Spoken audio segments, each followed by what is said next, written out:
long before fairy tales softened their monsters, before bedtime stories gave evil a name and a face. The misty hills of England whispered of something far older and far darker. They spoke of a shadow that clung to the ancient oaks and haunted the cold, damp earth. They spoke of Black Annis.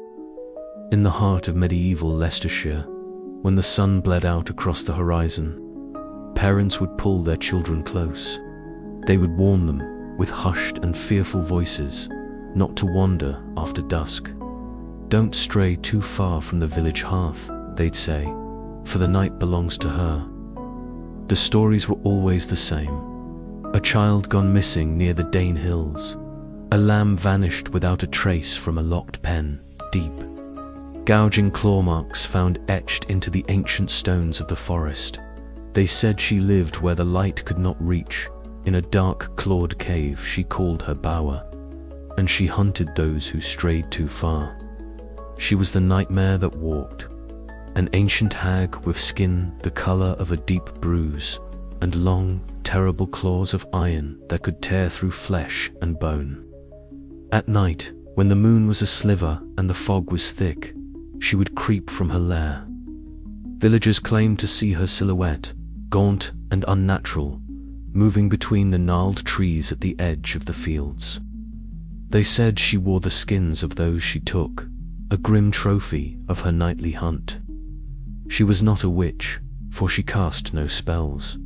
She was not a demon, for she offered no bargains. She was something older, a primal hunger born from the wild, untamed corners of the land. The scrape of her claws on rock was a death knell, a promise that she would drag her prey back to the darkness from which she came. But was she real, or was she a story told to keep children from the dangers of the woods? A terrifying fable to ensure obedience. In a time when the wilderness was vast and full of real predators, fear was a tool for survival. Black Annis was the embodiment of that fear, the cold, the dark, the gnawing hunger of winter.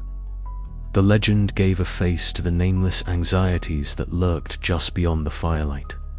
Perhaps Black Annis did not need to physically exist to be real. The terror she inspired was enough to keep the children safe, huddled by the hearth, while the forest watched on, silent and waiting. Today, the stories have faded into obscure folklore.